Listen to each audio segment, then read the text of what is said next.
Assalamualaikum warahmatullahi wabarakatuh. Di sini saya akan membahas tentang faktor pendorong perubahan.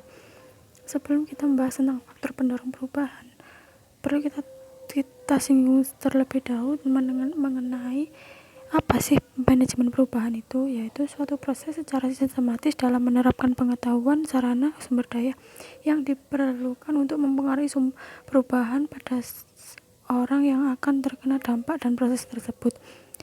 Setiap individu atau perorangan pastilah pernah mengalami perubahan, baik perubahan sosial maupun perubahan budaya. Perubahan sosial adalah perubahan yang mana berasal dari masyarakat yang mempengaruhi sistem sosial, nilai, ras, sikap, dan pola perilaku individu dengan kelompok.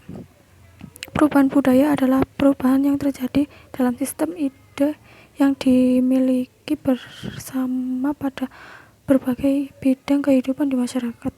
Sementara perubahan sosial budaya merupakan perubahan yang terjadi dalam kehidupan masyarakat. Faktor pendorong perubahan ada 4, yaitu 1. Perubahan perilaku, perubahan individu, kelompok, organisasi, masyarakat, perubahan sosial. Yang kedua, perubahan individu, motivasi, stimulus, respon, adopsi, inovasi. Yang ketiga, kelompok atau organisasi, dinamika kelompok, dinamika organisasi. Yang keempat, perubahan sosial, evolusi, siklus, fungsional, konflik. Jenis-jenis perubahan yaitu terdiri dari 5 item. Yang pertama, perubahan lambat dan perubahan cepat. Yang kedua, perubahan sosial lambat atau yang sering disebut evolusi. Yang ketiga, perubahan progres dan perubahan regres. Yang keempat, perubahan yang berpengaruh kecil dan berpengaruh besar. Yang terakhir, perubahan yang dikehendaki dan yang tidak dikehendaki. Kemudian jenis-jenis perubahan pada manajemen perubahan. 1. Perubahan operasional. 2. Perubahan strategis.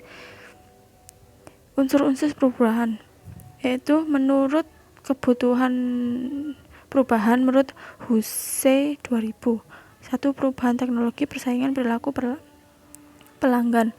Yang kedua, profil demografi, privatisasi, perilaku shareholder.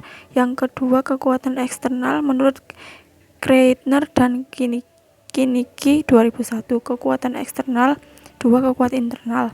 Yang ketiga, kekuatan perubahan menurut Greenberg dan Baron pada tahun 1997. 1. Terencana, 2. Tidak terencana. Yang terakhir, kekuatan perubahan menurut Robbins, yaitu teknologi, kejutan ekonomi, persaingan, kecenderungan sosial, dan politik dunia. Kemudian faktor-faktor penyebab perubahan atau pengembangan organisasi. 1. Tantangan utama di masa depan. Yang kedua, perubahan konfigurasi ketenagakerjaan. Yang ketiga, tingkat pendidikan para pekerja. Yang keempat, teknologi. Kelima, situasi perekonomian. Yang keenam, berbagai kecenderungan sosial. Yang kedelapan, persaingan dewasa. Ini ialah akibat tatanan kehidupan yang multinasional berakibat 1.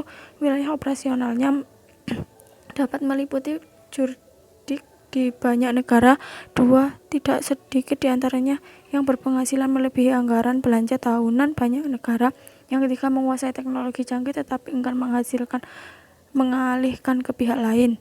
Kemudian proses produksi yang dihasilkan terjadi di berbagai negara. Kemudian penguasaan pangsa pasar yang tinggi. Yang terakhir, mengaburkan batas-batas jurisdik di berbagai negara bangsa.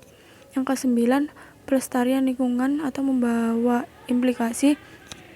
Yang pertama, pembangunan ekonomi yang berwawasan lingkungan dilaksanakan dan dipertahankan. Yang kemudian, pemeliharaan keseimbangan ekosistem atau makin diperlukan. Terjadinya polusi udara merusak lingkungan. Kemudian makin banyaknya limbah, baik limbah industri maupun limbah tetangga. Resistensi perubahan. Menurut Greenberg Baron 2003, ketidakamanan ekonomi, ketakutan, ancaman hubungan sosial, kebiasaan, pengalaman, kegagalan perubahan. Yang kemudian menurut Robbins 2001, kebiasaan, keamanan ekonomi, ketakutan, proses informasi selektif.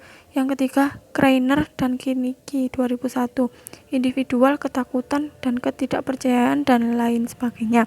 Yang kemudian Potts and Lamars 2001, kemampuan, ketidaktahuan, dampak, dan yang merugikan. Yang terakhir, Sayidan 2003, teknis, politik, dan budaya. Hambatan perubahan yaitu 1. Kebiasaan, 2. Keamanan, 3. Faktor ekonomi, 4.